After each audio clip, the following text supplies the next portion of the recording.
Still stay home. Ferdian Paleka alias Ferdiansah 21 tahun. Seekor YouTuber sampah dari Bandung yang membuat video konten prank. Dan pranknya cukup dungu, seperti tidak paham sedikit pun mengenai hukum. Kita putar lagi layar lebarnya supaya kita semua bisa belajar dari orang-orang dungu. YouTuber Ferdian Paleka yang membuat prank memberikan sembako sampah telah diciduk kepolisian Jumat 8 Mei 2020. Bersama dengan penangkapan Ferdian Paleka, aktivitas Ferdian di dalam tahanan kini menjadi sorotan. Dalam sebuah video yang beredar luas di media sosial, terlihat momen Ferdian Paleka digunduli dan tampak seperti di ospek di dalam tahanan. Ia juga terlihat tidak mengenakan baju. Berdasarkan pantauan tribunvideo.com, satu dari video yang viral tersebut diunggah oleh akun @tweetkabarjabar, Sabtu 9 Mei 2020. Dalam video yang beredar luas di media sosial, Ferdian dan dua rekannya tampak tak mengenakan baju. Yang menjadi sorotan, video yang diduga dibuat malam hari tersebut menunjukkan kepala Ferdian Paleka yang pelontos dan juga gundul. Dalam video lain yang juga beredar di media sosial, tampak Ferdian Paleka diminta push up oleh seorang pria yang merekam video tersebut. Ferdian juga tampak pasrah dan mengikuti arahan pria tersebut untuk push up. Sementara di sekitar lokasi tampak beberapa orang yang terlihat menonton Ferdian Paleka yang tengah push up tersebut. Hingga berita ini diturunkan, tribunvideo.com masih mencoba mengonfirmasi pihak terkait tentang video yang beredar luas di media sosial itu. Diketahui Ferdian Paleka ditangkap kepolisian di Tol Jakarta Merak, Banten. Ferdian dibekuk di kilometer 19 Tol Jakarta Merak Jumat 8 Mei 2020 sekira pukul 00.30 waktu Indonesia Barat. Selama pelarian, Ferdian diketahui mengecat rambut dan mengganti nomor ponsel agar tak terlacak kepolisian.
Demikian Tribun News Update, nantikan berita terbaru lainnya hanya di tribunnews.com.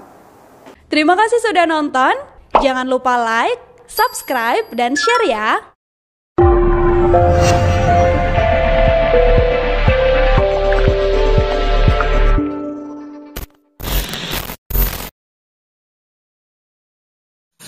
Menurut Ferdiansah, video pranknya hanya sekedar untuk hiburan aja dan tidak bermaksud lebih dari itu. Apapun alasan Ferdiansah tidak bisa dibenarkan. Waria sekalipun tetaplah seorang manusia.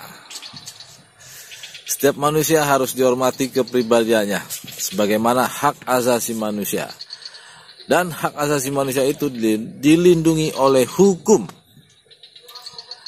Dan hak asasi manusia itu dilindungi oleh hukum.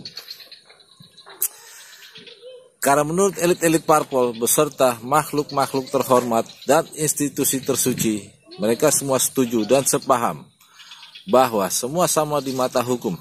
Dan karena alasan itulah, maka YouTuber sampah tersebut ditangkap. Jadi konten prank yang membagikan paket bingkisan seakan-akan itu adalah bantuan sembako, ternyata adalah sampah dan batu. Jelas sekali merupakan penghinaan yang menganggap bahwa manusia yang dia temui adalah manusia pemakan sampah. Kuat dugaan si YouTuber sampah ini sudah muak dengan virus corona, terlebih lagi melihat bentuk pertanggungjawaban dari oknum-oknum penegak hukum yang hanya berupa sanksi dan bukan hukuman efek jera. Sudah tahu kan video saya sebelumnya, di mana ada 4 ekor oknum anggota Polri yang melanggar maklumat dan pelanggaran hukum lainnya. Untuk itu kami menghimbau kepada masyarakat pengguna medsos, terlebih YouTubers, bijaklah gunakan medsos. Kita semua bebas melakukan apa aja selama kita mematuhi norma-norma dan menghormati kepribadian orang lain. Dan ingat, berani berbuat harus berani bertanggung jawab. Dan jangan seperti oknum-oknum pendekar hukum yang berasal dari institusi paling suci, yang hanya berani berbuat tapi tidak berani bertanggung jawab. Mau tahu bukti oknum-oknum pendekar hukum tersebut? Silakan cek video-video kami, linknya ada di bawah. Ya, itulah oknum-oknum sok jago, sok pintar, sok ngerti hukum, tapi pengecut. Tidak berani bertanggung jawab. Apakah mereka berpikir selama mengenakan seragam kepolisian, seragam kebesaran dari institusi penegak hukum, bisa membuat mereka semena-mena terhadap masyarakat tanpa sebuah pertanggungjawaban sama sekali? Tolong dengar baik-baik bro, dengar baik-baik.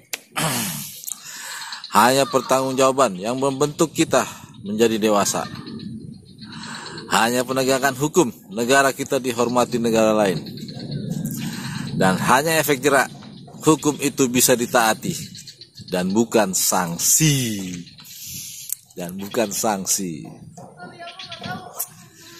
Sudah waktunya kita terapkan hukum efek jerak. Terlebih lagi bagi yang menginjak-injak hukum, yaitu oknum-oknum berseragam. Kita semua harus serius menjaga kehormatan bangsa, karena negara kita sudah dianggap negara maju oleh Paman Sam.